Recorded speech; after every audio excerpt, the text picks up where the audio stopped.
Ladies and gentlemen, boys and girls, children of all ages. Normally I don't show y'all exactly how I do stuff when I do it, so I'm trying to make this a little easier and do this in steps. I just picked up, I believe it's an 04 Chrysler Crossfire with the front bumper cover missing, a hood's purred, and a no start condition.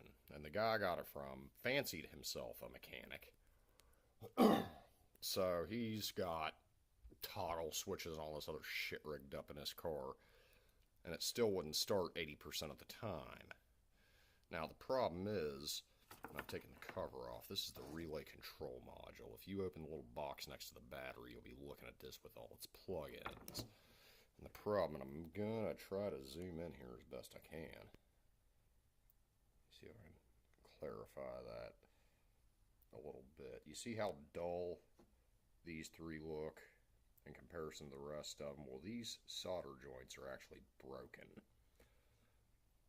I know you can't really see that on the video, but that's the issue, and that's what we're going to fix. So what I'm going to do is I got a brand new soldering iron here I picked up from Lowe's, and one at a time, this is tricky holding two things at once, I'm going to resolder these connections and probably add a little solder to them, to tell you the truth, because they just didn't kill themselves. And yeah, I'll make another video when I'm done so you can see the end result.